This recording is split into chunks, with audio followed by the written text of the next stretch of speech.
Hello guys, my name is Tanay Kashyap. Welcome to Tanay Reviews. Today review of The Bengal Files. Movie చూసాను. నా opinion చెప్పాలంటే movie నాకు చాలా బాగా నచ్చింది. ఆనెస్ట్గా రియల్గా హిస్టరీలో ఏం జరిగిందో దాన్ని చాలా రియలిస్టిక్ వేలో చాలా ప్రాపర్గా ఎమోషనల్గా చాలా కనెక్టివ్గా బాగా చూపించారు. అట్ ద సేమ్ టైం ప్రాక్టికల్గా కూడా దాన్ని ఎక్స్ప్లెయిన్ చేశారు.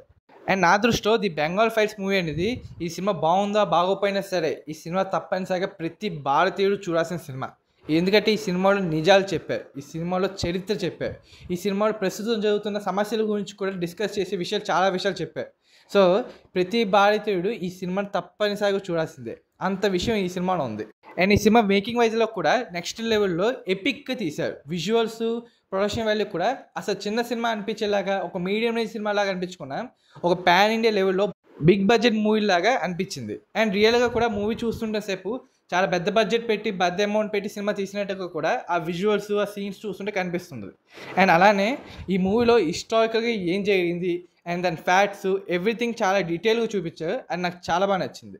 ఇండియా పాకిస్తాన్ పార్టీషన్ జరిగిన సమయంలో బెంగాల్లో జరిగిన ఈ మెయిన్ ఇన్సిడెంట్స్ని బేస్ చేసుకుని తీసిన సినిమా నిజంగా మూవీ చూసినంతసేపు నిజంగా ఇంత హిస్టరీలో ఇంత అట్రాసిటీ జరిగిందా, అంత దానం జరిగినప్పుడు ఎందుకు మన హిస్టరీ బుక్స్లో లేవు అని ఎక్కువ అనిపించింది నాకు మూవీ చూసినంతసేపు. అండ్ డెఫినెట్లీ ఈ సినిమా ఒక్కసారి చూస్తే లైఫ్ లాంగ్ గుర్తుండిపోయే సినిమా. ఇది చాలా ఎమోషనల్గా ఉంది ఈ movie. At the same time ఈ మూవీలో కేవలం బెంగాల్లో ఇండియా పాకిస్తాన్ పార్టీషన్ జరిగిన అట్రాసిటీస్ గురించి మాత్రమే కాకుండా ప్రస్తుతం జరుగుతున్న సిచ్యువేషన్స్కి దానికి దీనికి సంబంధం ఏంటని దాని గురించి చాలా క్లియర్గా పర్ఫెక్ట్ స్క్రీన్ ప్లేలో మంచిగా ఎక్స్ప్లెయిన్ చేస్తారు. యాక్చువల్గా కాశ్మీర్ ఫైల్స్ లాంటి సినిమాలు కొంతమంది చూసి ఏమనుకుంటారంటే అసలు పాతకాలంలో జరిగిన అట్రాసిటీస్, జీనోసైడ్ గురించి ఇప్పుడు విని ఏంటి లాభం అని కొంతమంది క్వశ్చన్ చేస్తారు. బట్ ఈ బెంగాల్ ఫైల్స్ మూవీలో మాత్రం ఆ క్వశ్చన్ రానే రాదు. ఎందుకంటే ముందు చెప్పినట్టుగానే ఈ మూవీలో ప్రాక్టికల్గా ప్రస్తుతం జరుగుతున్న ఇన్సిడెంట్కి అప్పుడు జరిగిన ఇన్సిడెంట్కి ఏంటి లింకు, ఏంటి సంబంధం, అప్పట్లో అంత పెద్ద జీనోసైడ్ ఇన్సిడెంట్ జరగడం వల్ల ప్రస్తుతం ఎలాంటి ప్రభావం ఉంది అని దాని మీద చాలా బాగా, చాలా క్లియర్గా మంచి స్క్రీన్ ప్లేతో, మంచి విజువల్స్ ఎఫెక్ట్స్తో కూడా ఈ సినిమా చాలా బాగా చూపించారు. అండ్ ఈ మూవీలో కొన్ని సీన్స్ చూస్తే లిటరల్లీ కన్నీళ్ళుగా తిరుగుతాయి. అంత ఎమోషనల్గా, అంత ట్రాజిడీగా ఉంటుంది.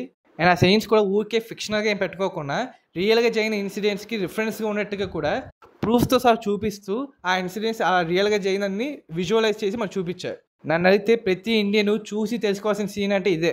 సో తప్పకుండా ప్రతి భారతీయుడు, ప్రతి ఇండియను తప్పనిసరిగా ది బెంగాల్ ఫైట్స్ మూవీ అనేది చూడాల్సిందే. ప్రతి ఇండియన్ ఈ సినిమా చూసి విషయాన్ని తెలుసుకోవాలి. ఇండియా పాకిస్తాన్ పార్టీషన్ జరిగినప్పుడు ఏం జరిగింది బెంగాల్ అనే విషయం ప్రతి ఇండియన్కి తెలియాలి. సాధారణంగా ప్రతి సినిమా ఎంటర్టైన్మెంట్ కోసం చూస్తాం, బట్ ఈ సినిమా మాత్రం నిజాన్ని తెలుసుకోవడం కోసం చూస్తాం. సో తప్పకుండా ప్రతి ఒక్కరు ది బెంగాల్ ఫైట్స్ మూవీని కుటుంబంతో సహా, పిల్లలతో సహా తీసుకెళ్ళి సినిమా చూడండి. ఆ సినిమాలోని నిజాన్ని ప్రతి ఒక్కరికి తెలిసేలా చేయండి. ఇంకా మూవీలో నటించిన యాక్టర్స్ విషయంకి వస్తే ఈ మూవీలో నటించిన ప్రతి ఒక్క యాక్టర్ కూడా యాక్టింగ్ వేరే లెవెల్లో చేశారు. ఒకళ్ళు తక్కువ ఒకళ్ళు ఎక్కువ అని చెప్పడానికి కూడా ఛాన్స్ లేదు. ప్రతి ఒక్క యాక్టర్ కూడా వేరే లెవెల్.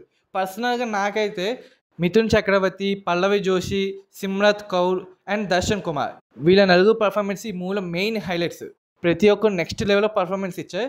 మెయిన్గా మిథున్ చక్రవర్తి, పల్లవి జోషి అయితే అసలు పర్ఫార్మెన్స్ అయితే ఇంకా నెక్స్ట్ లెవెల్. వీళ్ళ పర్ఫార్మెన్స్ అయితే ఇంకా బాగుంటుంది. ఇంకా టెక్నికాలిటీస్ విషయంకి వస్తే కూడా ప్రొడక్షన్ వాల్యూ అయితే అసలు ఏదో ఒక చిన్న సినిమాగానో ఒక మీడియం సినిమాలో కాకుండా పాన్ ఇండియా లెవెల్ మూవీలా కనిపించింది. నిజంగా మూవీ 1947 ఉన్న సిచ్యువేషన్ని, ఆ లొకేషన్ని రీక్రియేట్ చేశారు చాలా బాగా. సో డెఫినెట్లీ మూవీ విజువల్ వైజ్గా అండ్ సినిమాటిక్ వైజ్గా చాలా మంచి ఎక్స్పీరియన్స్ ఇది. మ్యూజిక్ కూడా మంచి హార్ట్ హీటింగ్గా ఉంది. బ్యాక్గ్రౌండ్ స్కోర్ అండ్ మెయిన్ ఈ మూవీలో బెంగాలీ ఫోక్ సాంగ్స్ అయితే కొన్ని ఉంటాయి. ఆ ఫోక్ సాంగ్స్ చాలా బాగుంది. ఆ సాంగ్స్ వింటుంటే నాకు చాలా బాగా నచ్చేసింది. Coming to return director Vivek Agnihotri, as usual ఆయన డైరెక్షన్లో ఒక మూవీ వచ్చిందంటే డెఫినెట్లీ కొండ బద్దలు కొట్టినట్టుగా నిజాన్ని భయంకరంగా చూపిస్తారు. ఆయన తీసిన previous movie the vaccine war, Kashmir files అలానే ఉన్నాయి. అండ్ ఈ సినిమా కూడా ఏ మాత్రం కూడా తక్కువ లేకుండా ఒక లెవెల్లో చూపించారు.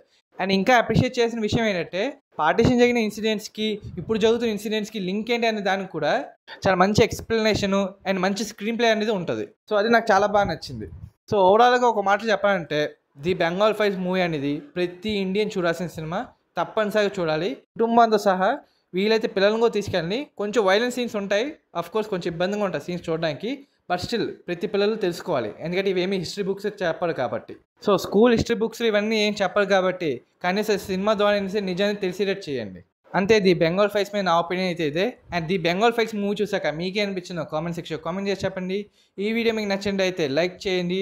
మరీ ముఖ్యంగా ప్రతి ఒక్కరికి ఈ వీడియో షేర్ చేయండి. బెంగాల్ ఫైల్స్ మూవీ అందరూ చూడాల్సిన సినిమా కాబట్టి. అండ్ తన రివ్యూస్ ఛానల్ని సబ్స్క్రైబ్ చేసుకోవడం మాత్రం మర్చిపోకండి. జై హింద్.